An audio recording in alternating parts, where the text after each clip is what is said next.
Hey, this is Dave DeCamp from antiwar.com. This is anti-war news for Monday, October 13th, 2025.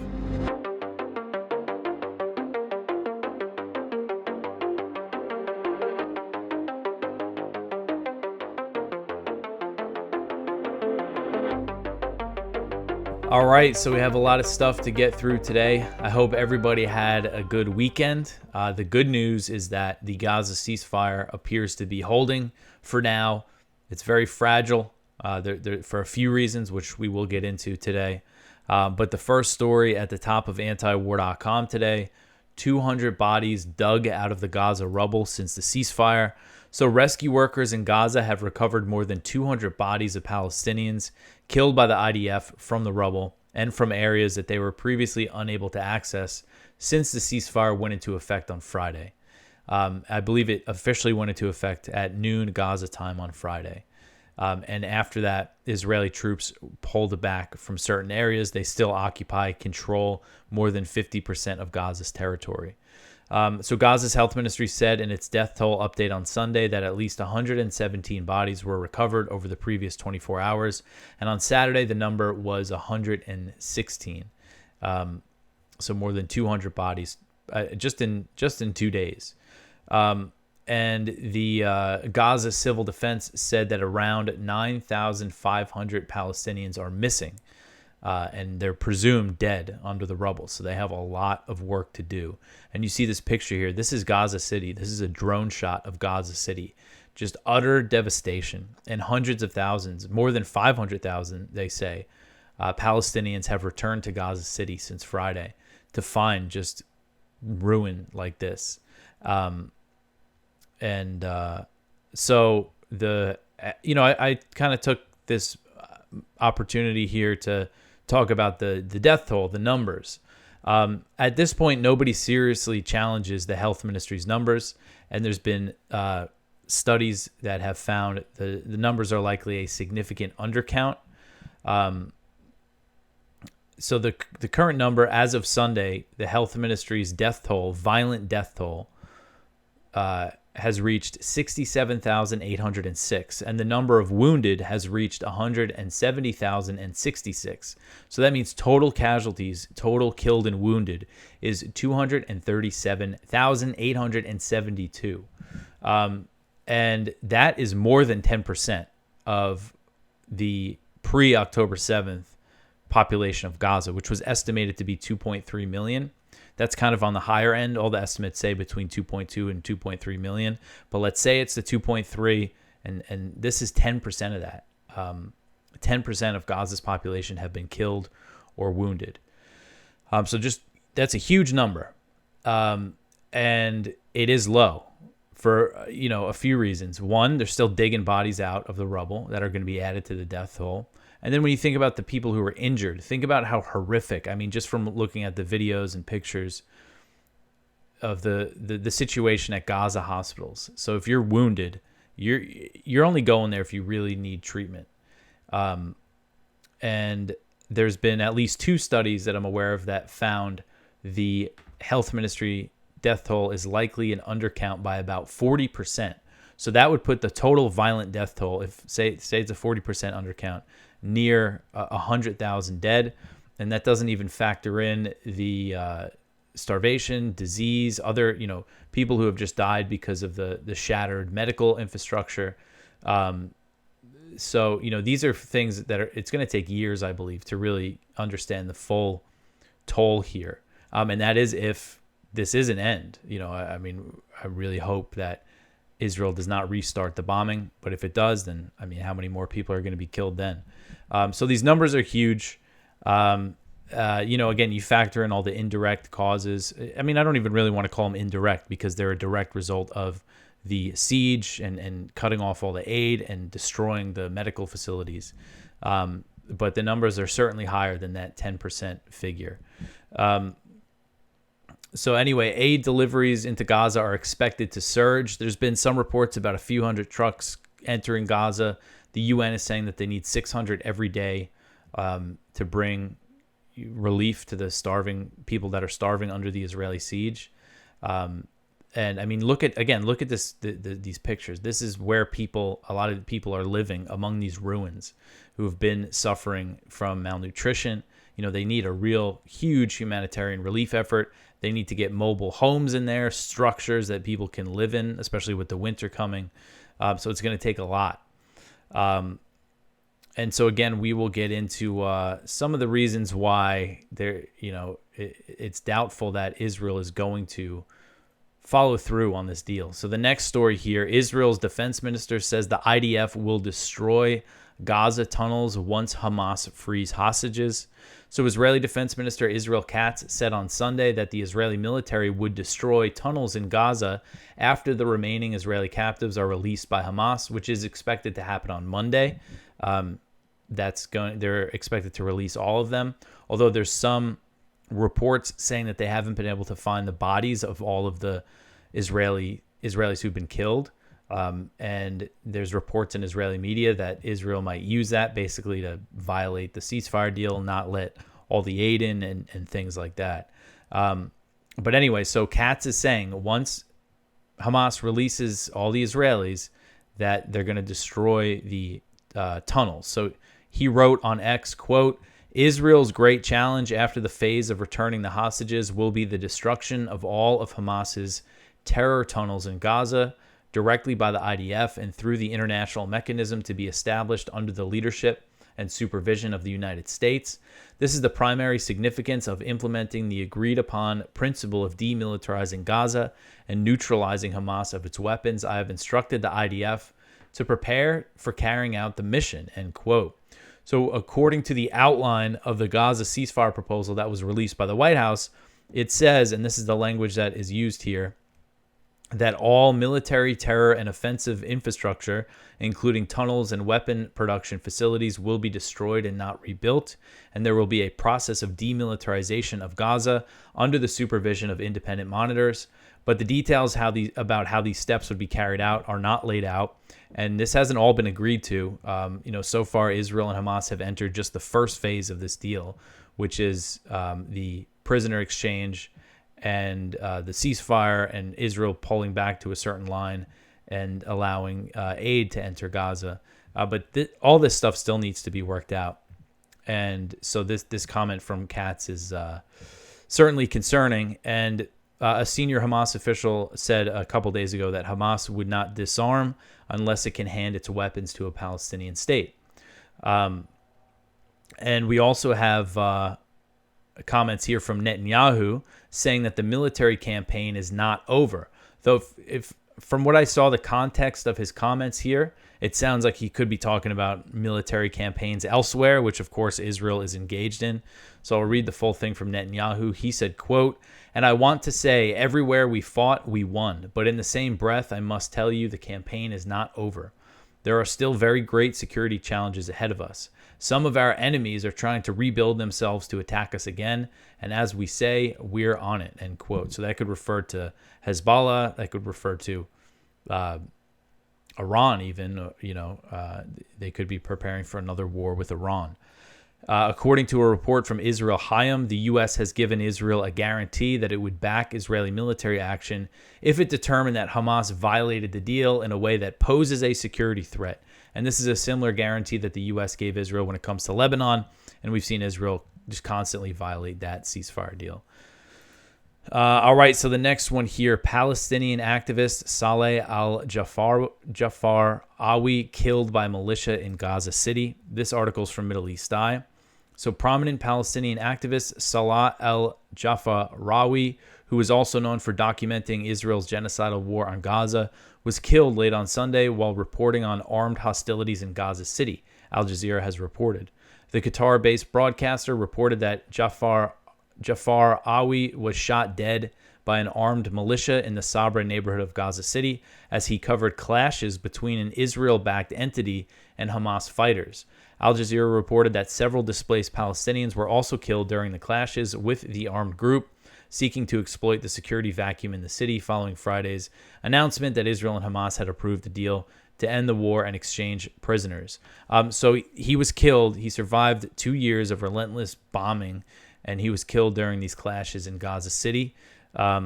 And this is one thing. Hamas is trying to reassert control over Gaza. There's been reports of these clashes, and there's been these militias that have been armed by Israel.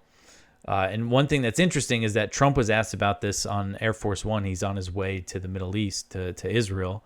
And he said, oh, yeah, Hamas is trying to take control so there's not crime. This is what Trump said. He said something like, we gave them permission to do that for now. Because we're seeing a lot of people kind of try to use this to say Hamas is violating the deal and Israel's going to have to restart the bombing. But Trump himself said that they actually gave Hamas permission to do this. And then there's also other factions in Gaza, as I understand, that did not collaborate with Israel, that are also fighting with Hamas. There's been some executions of people who are accused of collaboration, things like that happening on the ground. All right, so the next one here, response to the Free Press's reporting on Gaza's starving children. So this is a report from Ryan Grimm at Dropsite News, and I think this is a very important report. It is a response to the Free Press, which is Barry Weiss's media outlet, who Barry Weiss was rewarded for this piece of journalism with her new job as the editor-in-chief of CBS. But if you remember this, so the Free Press published this. Oh, they were acquired by Paramount for roughly $150 million. But anyway, they published this report back in August, saying that they did an investigation into the cases of a dozen Palestinians whose photographs were published in mainstream U.S. media outlets as examples of starvation and malnutrition in Gaza. That investigation, which the FP used as evidence the famine in Gaza is overblown, was woefully incomplete. So essentially, what Grimm does here is that this reporter for the Free Press, she said, that she looked into all these pictures of starving children, into their history, but she didn't actually try to contact their families or anything, or actually get what their real background was. She just pieced things together from like other media reports. But one of the boy here, Muhammad Zakaria Aoub al-Mutawak, who is a boy, his picture kind of went all over the place. You could see him on the right, starving, before Israel imposed a total blockade on March 2nd. He was a chubby-looking baby, 1-year-old. And it was after that all the supplies were cut off that he deteriorated. And his mother, in some of these cases, the pre-existing condition was caused by the Israeli siege. That's probably the case with him. They don't know exactly what his issue is, but he needed extra supplements and nutrition. But his mother was pregnant, during the first few months of the bombing, and was suffering malnutrition when she was pregnant. So, all these things are compounded on each other. But anyway, that reporting from the Free Press, there's a lot of things wrong with it. The fact that the other pre-existing conditions like cerebral palsy people can live with, if it's not the cerebral palsy that is turn them into skin and bones. It's the disease on top of access to proper food, to proper nutrients, which was cut off by Israel. And of course, whenever there's a famine, these are always the people who die first. And then another one of I shouldn't laugh, it's so horrific, but another one of the children, the pre-existing condition was that he was hit in the head with an Israeli tank shell. And they touted that as, he had some other problem. But despite this report, they get bought out for $150 million. All right, so the next one here, still a lot of stuff to get through. Where are we? Okay, so Trump heads to the Middle East for talks in Israel and Egypt.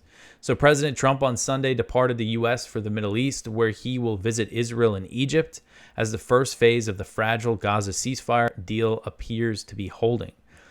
So during his visit to Israel, Trump will deliver a speech to the Israeli Knesset, making him the first U.S. president to do so since George W. Bush in 2008. The president won't be in Israel for long, as he is scheduled to travel to Egypt on Monday on the same day to attend a summit on Gaza in the city of Sharm el-Sheikh.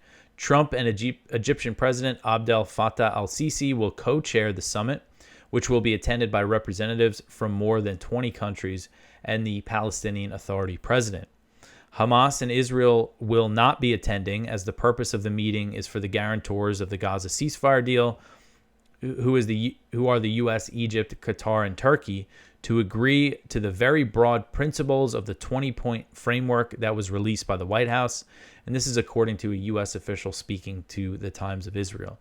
Essentially, they're saying this is for the mediators and the guarantors of the deal to agree on the broad outlines for the, long-term deal.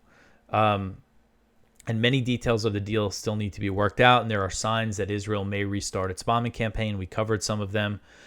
So Trump was asked while he was on Air Force One. A reporter noted that Netanyahu has not gone so far as to say that the war is over. And Trump's response was, quote, "The war is over. The war is over. Okay, you understand that?" End quote. So he's very strongly saying that it's over. And, I've seen him make similar comments. So it seems to be putting a lot of his credibility on the line here. At the same time, he did say Israel should stop bombing Gaza, when Hamas first responded to the ceasefire proposal. And he said Israel should stop bombing Gaza, and Israel did not stop bombing Gaza. And then the next day, he thanked them for stopping the bombing, even though they didn't. So, I don't know if we could really take Trump's word on this. Only time will tell if he's really serious about this, because it's going to take him putting pressure on Netanyahu to make this thing stick. All right, so the next one here, Hamas agreed to the same deal a year ago, and Netanyahu and Biden rejected it. So according to an Israeli involved in the negotiations, Hamas agreed to the terms of the current Gaza ceasefire deal more than a year ago. But at the time, the potential agreement was rejected by both Israeli Prime Minister Benjamin Netanyahu and then U.S. President Joe Biden. So this is Gershon Baskin, who again was a Israeli involved in some of the back and forth, as an independent actor separate from the Israeli government. He said, quote, what we should also know is that this deal could have been done a long time ago. Hamas agreed to all the same terms in September 2024, as outlined in the 3 weeks deal that I had received in both written and voice messages in Arabic and English. But at that point, the Israeli negotiators responded that the prime minister did not agree to end the war, even though the 3-week deal proposal landed on the desk of President Biden. His person in charge, Brett McGurk, refused to stray from the bad deal that he was negotiating. End quote. Baskin said that in October 2024, he met with members of the U.S. negotiating team who told him that they were as frustrated as he was with their inability to convince Biden and Biden's people to look seriously at the deal at the table. Apparently, Biden wasn't even interested. And earlier this year, Michael Herzog, who served as the Israeli ambassador to the U.S. during the Biden administration, said that Biden never put pressure on Israel to reach a ceasefire deal in Gaza. He said that God did Israel a favor by having Biden as the president at that time, saying that the administration never came to Israel and said, okay, now you need to make a ceasefire happen. And the Biden administration also pushed the narrative that Hamas was the only impediment to a ceasefire deal, when it was clear that Israel was blocking it, that Netanyahu was blocking it. And this guy Baskin said that was the message that he heard from his involvement in the negotiations, that it was Israel was not prepared to go ahead. So that's why they call him Genocide Joe. All right, so the next one here, the U.S. secretly worked to expand Israeli-Arab ties during the Gaza genocide. So this article is from the Libertarian Institute by Kyle Anzalone. So as Israel was conducting a ruthless onslaught in Gaza that was widely condemned by Arab states, the leaders of several Arab Gulf states met with Tel Aviv for security discussions hosted by the U.S., and the idea was to build an anti-Iranian bloc. The Washington Post reported on Saturday that it obtained documents that show over the past 3 years, facilitated by the U.S., senior military officials from Israel and 6 Arab countries came together for planning meetings in Bahrain, Egypt, Jordan, and Qatar. The U.S., Qatar, Bahrain, Egypt, Jordan, Saudi Arabia, and the UAE participated in the sessions. And one of the meetings occurred at the Al Udeid Air Base in Qatar. And Israeli officials were involved in this, and then they still went ahead with bombing Doha. This doesn't really surprise me that these Arab countries, they're saying a whole lot publicly against Israel, but secretly cooperating with them militarily. It's kind of been their MO for a long time, but it's just more kind of striking, considering what's been going on over the past 2 years, the genocide, the slaughter that the whole world has seen, and they're still quietly cooperating with Israel. All right, so the next one here, UN soldier wounded by Israeli drone in Lebanon. So a UN peacekeeper from the UNIFIL force in southern Lebanon was wounded by an Israeli drone attack. An Israeli drone dropped a grenade on their position in southern Lebanon, and this is the second incident within this month of October. And last month there was another incident with a drone being dropped near UN peacekeepers. And I mean, there's no way that they're doing this on accident all the time. And Israel's been very clear that they don't want the UNIFIL mission in southern Lebanon. It could be some kind of intimidation tactic here. But this is something that's just continued to happen in southern Lebanon.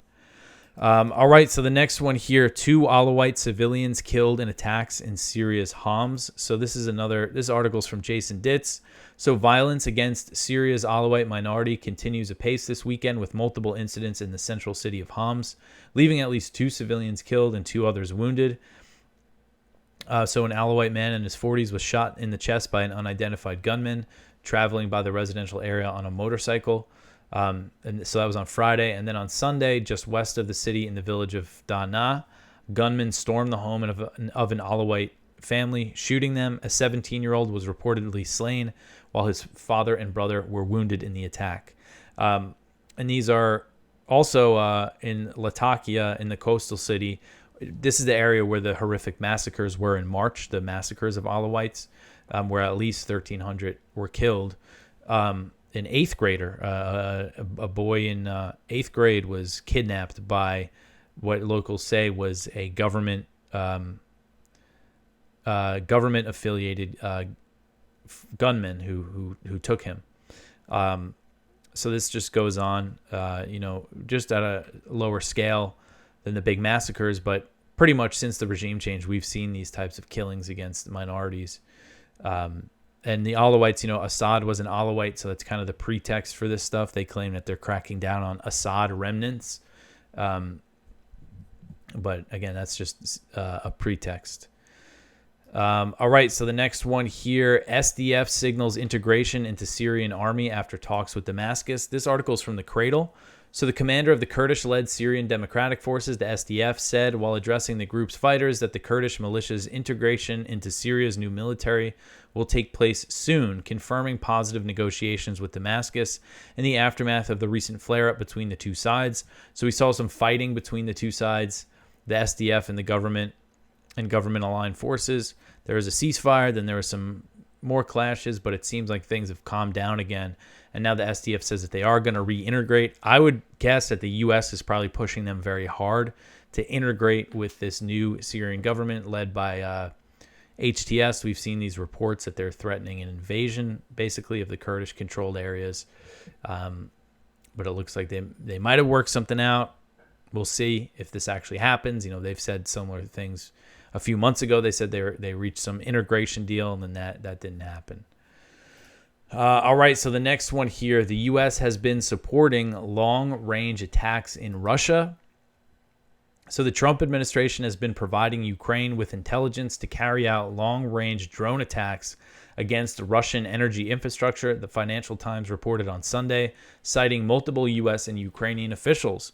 The report said that U.S. intelligence helps Ukraine shape route planning, altitude, timing, and mission decisions, enabling Ukraine's long-range one-way attack drones to evade Russian air defenses. A U.S. official told the paper that Ukraine selects the targets for the strike.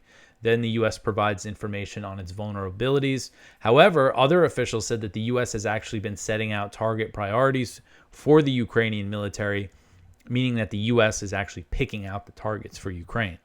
And one of the FT's sources described Ukraine's drone force as the instrument that the U.S. is using to achieve the goal of undermining the Russian economy and pushing Putin toward a settlement. So it's describing Ukrainian drones as an instrument of the U.S. to try to do economic damage to Russia. I mean, just think about how, put the shoe on the other foot for a second. If Russian-supported drones were crashing into our power plants and oil refineries here in the U.S., what would be done about that? So just huge escalations here. And a point I feel like I've probably made a lot is that Trump has not ended the war in Ukraine, but he's basically ended the opposition to it within the U.S. Even during the Biden years, even in Congress, there was like a core group of Republicans that were against it the whole time. And now we just see nothing, which I mean isn't a surprise. It's the way politics works. But even just online, like the people in the media world, the independent media world, you just don't see nearly as much outrage over these big escalations in Ukraine than you did when Biden was in. And so this report said that the U.S. began supplying Ukraine with the intelligence following a July phone call between President Trump and Zelensky, during which Trump reportedly asked if Ukraine could hit Moscow if the U.S. provided longer-range weapons. And then in August and September, Ukrainian drone attacks on Russian energy infrastructure significantly escalated. And we've recently seen that another report said the Trump administration, or President Trump, signed off on supporting long-range missile strikes because apparently they haven't been backing the ATACMS strikes. But realistically, Ukraine doesn't have many ATACMS. I don't even know if they have any left at this point. Their drones are much more effective because they can go deeper. And the U.S. helped build up Ukraine's drone program, spent billions on it. The CIA supported helping build up this drone program. And again, this stuff always risks major escalation. Again, put the shoe on the other foot. All right, so the next one here, Maduro offered the U.S. Venezuela's oil to avoid war. So the New York Times reported on Friday that the government of Venezuelan President Nicolas Maduro had offered the U.S. access to Venezuela's oil, minerals, and other natural resources as part of a potential deal to avoid conflict.